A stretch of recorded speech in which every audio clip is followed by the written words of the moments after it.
The longevity of a franchise, does that mean that it's a success if it runs for a long time?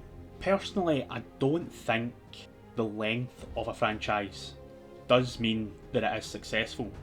There have been a lot of long running franchises that have run the course as it was. For example, I recently done a video about the Fast and Furious. It has been going since 2001. Fast and Furious 10 has just come and gone, and it has not been as successful as they wanted it to be. The reviews weren't as good as some of the others.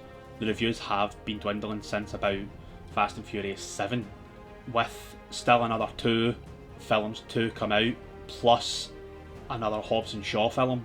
That's another 3 films in the franchise that people aren't really jumping for joy about.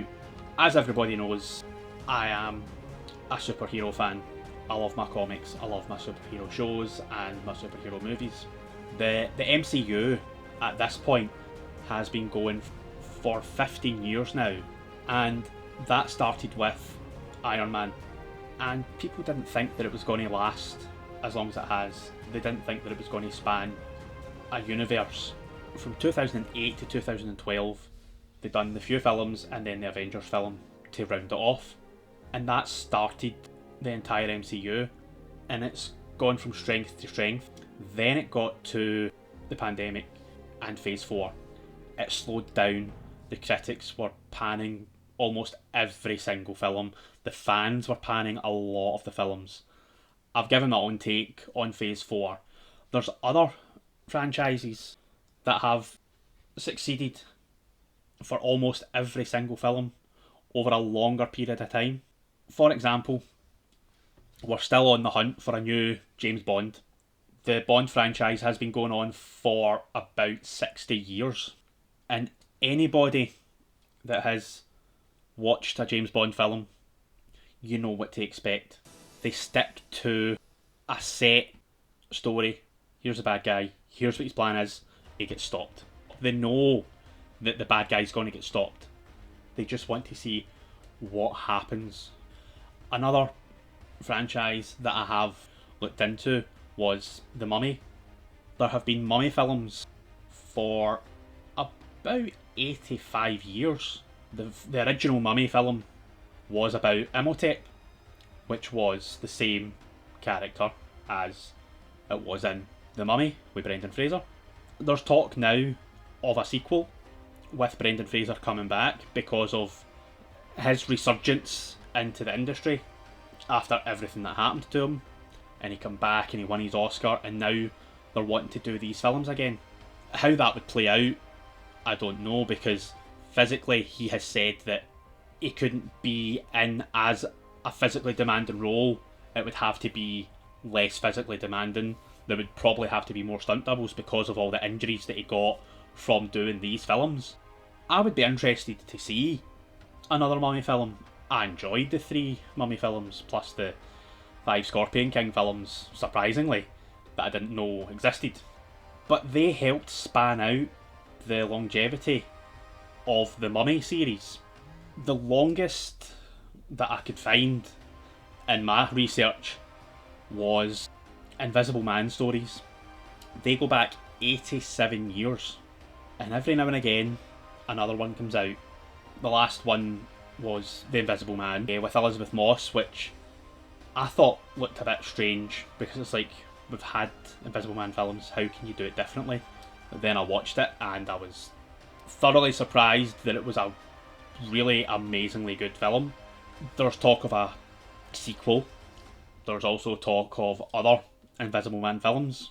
These films aren't all linked, but as a franchise of horror in that genre, that has been going for 86 years. That has been the longest continuation of a franchise. And then we get to movies that have had a longevity of sorts that are possibly being remade, rebooted, or possibility of sequels coming. The Matrix had a sequel out, didn't do as well as the original, but there's still talk of a sequel to continue that. There is talk of a Scream 7. And the Matrix and Scream, they have been going respectively for 22 and 26 years. I was still a teenager when these films came out originally. There's other franchises as well that have been gone for a long time, where there's talks of more films coming out. There is Friday the 13th, there's talks of rebooting that. There is Nightmare on Elm Street, there is talks of rebooting that. Personally, I don't think franchises like that should be remade or rebooted. They've got the movies there, I don't see why it needs to be remade. That would be like saying, let's go and remake The Godfather. That was a franchise that ran for 18 years. They've done 3 films, that was it. There's been no talk of it, because those films are done. The story was told. Another franchise as well that's been going for, it's stopped now, but it had gone for 20 years between the first and the last film, was Universal Soldier. The rise of the Expendables.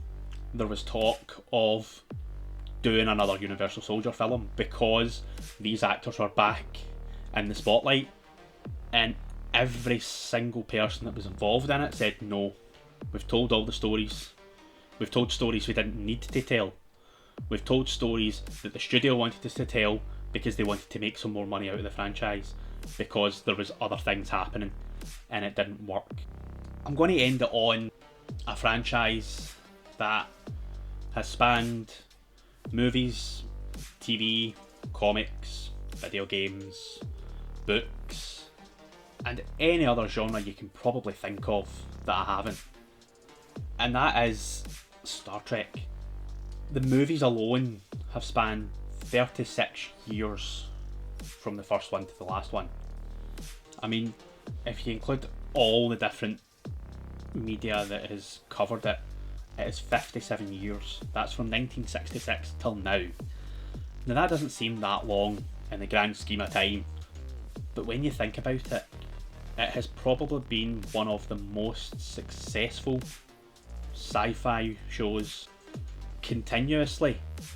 There's never been like a big massive gap really between when one show ended and the next one begun. The biggest gap was between the original series and the Next Generation, but in between that you had the animated show, which wasn't as successful as they wanted it to be, but it still filled the gap for a bit. And it wasn't until the Next Generation that people went, oh wait, that's a continuation really, and then they looked for the original series again, which got that back into syndication for a bit in America. And then since that, there's never really been a terrible Star Trek show. I know I'll have Enterprise fans saying that we were slated for loving this show, but it helped fill the story in to this universe. And then recently, we've had all these other shows, we've had another animated show, we've had more shows being told that this is what's coming, there's more talk of more films. They all fit together. There's very little inconsistencies. I say very little inconsistencies because the whole Klingon things and the way they looked for newer shows and stuff, the way that the Romulans looked between different shows, yes, that is a big thing, but in the grand scheme of things, the characterisation of them hasn't changed. Yes, the look changed a fair bit for some of them, but the stories around them, the mythology around these characters stayed the exact same throughout 57 years of a franchise. That is very hard to do, because you have to have people going, right, this is that, that's that, and that's that. X-Men had 20 years of movies, and in that 20 years, the amount of inconsistencies, the amount of time variations and stuff. Yes, they brought in Deadpool, which explained how things had happened a bit, but there was still a lot more inconsistencies in 20 years of movies than in 57 years.